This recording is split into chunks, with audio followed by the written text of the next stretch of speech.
a shipment of boxes from Korea labelled as juice contained something much more sinister inside.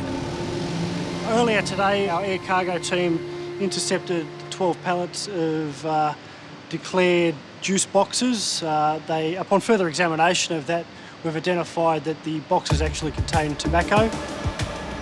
Tobacco products carry high duties and taxes in Australia, so importing them illegally and selling them on the black market is highly lucrative. But while the shipment has been successfully intercepted, the investigation doesn't end here. We're aware of a criminal syndicate from Korea that is behind this. Part of the process that we will now work on is identifying who they are and trying to arrest those responsible. The illegal shipment of tobacco leaves the airport, and a Border Force investigations team covertly follows the consignment to a nearby storage facility, where they know the boxes are to be unloaded. We'll go left here and we'll just go nice and slow to get into it. They prepare to execute a search warrant, and it's crucial that anyone inside is not aware of their arrival. Best case scenario is that we are able to, one, seize the illicit tobacco, but two, effect arrests of persons that are involved in the distribution of the illegal tobacco. Everyone is on high alert as they approach the storage unit where they hope to catch members of the syndicate red-handed. Hello. Hey how are you? Guys, how are you? Come out, please. Australian Border Force, got a search warrant. Come out. Out here. Out. Come out, now. Two men reluctantly appear from behind the boxes. Turn around. Turn around, over that way. You go over there. They are quickly secured to remove any threat they may pose to officers. I have a search warrant for the premises.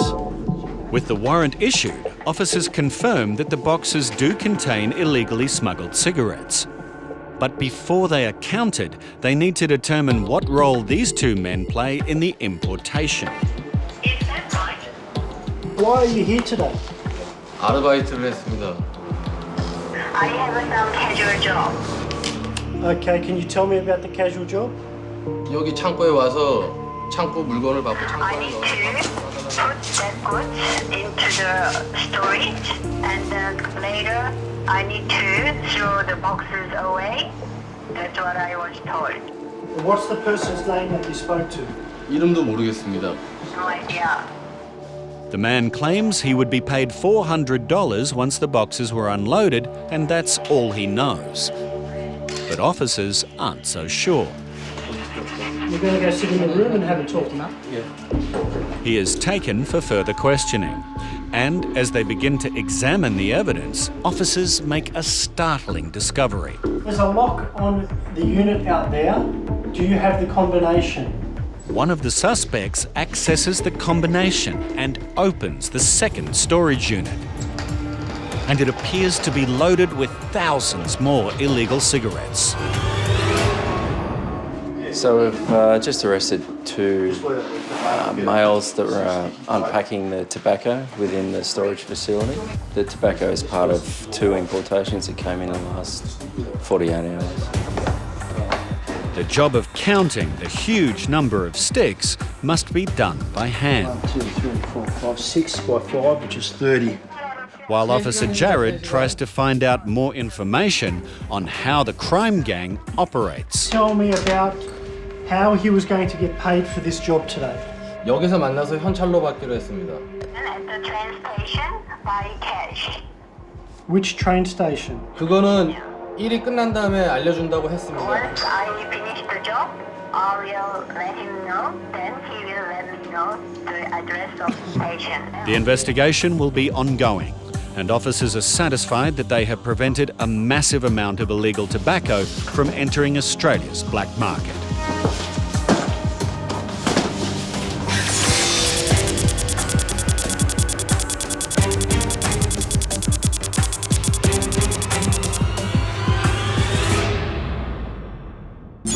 Just empty anything in your pocket. Yeah. So we have a passenger that has flown from Hong Kong. He's an Australian citizen and he hasn't been here for 12 years. He has previously imported into Australia, so we're just making sure that today he hasn't brought anything back with him. The man has admitted that he was caught carrying through Sydney Airport over 10 years ago and spent time in jail. So, to be sure he is not attempting to do it again this time around, a swab test is taken from his suitcase to check for traces of And while the test is carried out, Officer Jasmina needs to know one thing from the passenger. You didn't have any with you today? No. After that happened, I want to do something again. So only 6 months in jail? 6.5, I think, yeah. What year was that? That was 2002. Well, that's big trouble. That's not little trouble with the police. You went to jail? No, that's... Yeah, if you look at for the big one, yeah, you can see big one because jails. But if you see my record, nothing. The man insists he is clean, but the swab taken from his suitcase is telling a different story. Officers will now take a closer look at both bags, but before they get any further, the passenger explodes. All the time they do it like that to me. Look in the paper like this. And another side, 100, 200, maybe million kilos, they bring them. Sir, you don't get searched all the time because Yeah, because you haven't been here for 12 okay, years. if you think And the it's in last there, time- go the check last- it, take it. the last time that I you put came me in the jail for nothing. The last time you came into Sydney, Yes. you brought with you. Yeah, I did. That's what you I told me. told you, I Right. did. So I you did. can understand why But we're I'm searching not- everything. That for pass, I told you. That but for, you have to that for understand. 15 years ago, I That's was fine. idiot. That's fine, but I'm here. I have to do my job. You and have to make do sure- your job, not like that. No. As I said to you, your bags No. come up positive. How many hours I was in, and how many hours you want to check every little thing of me? We Check have- it. we have- Check it. We will. Don't talk to me, check it. Okay, we will. Ignoring his tirade, officers continue their search and the man's suitcase is put through the X-ray. But there are no concealments inside. Next, his smaller bag, which tested positive for is taken to the examination room for closer inspection. So I'm just trying to make a little hole so we can see if there is any powder in there because the bag is quite heavy and that would be the only place he could probably get it. There doesn't seem to be anything there.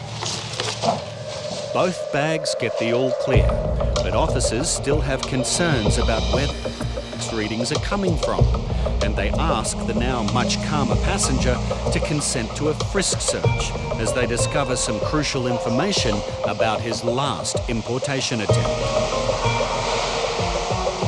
So previously when he imported, he had it strapped around his legs and it was found when a frisk search was conducted. He is assuring us that that was years ago and he's not that stupid anymore, but at this stage we're not believing him. While in an examination room, Border Force officers prepare to test some medication they found in his luggage that looks a little out of the ordinary. Look at the flecks of white.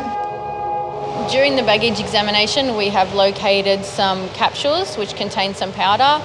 There is the same capsule in 2 different containers, so we're just going to now test them to make sure that there's nothing that he shouldn't have on him.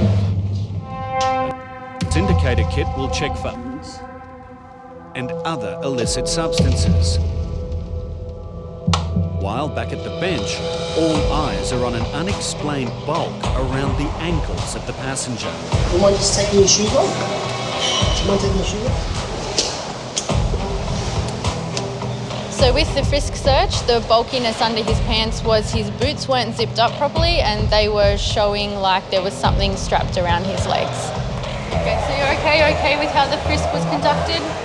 Yeah. Yes, no complaints? The frisk search is negative, but for the passenger to be given the all clear, tests in the examination room must also be negative. As you can see, it's gone like a yellow curry type colour.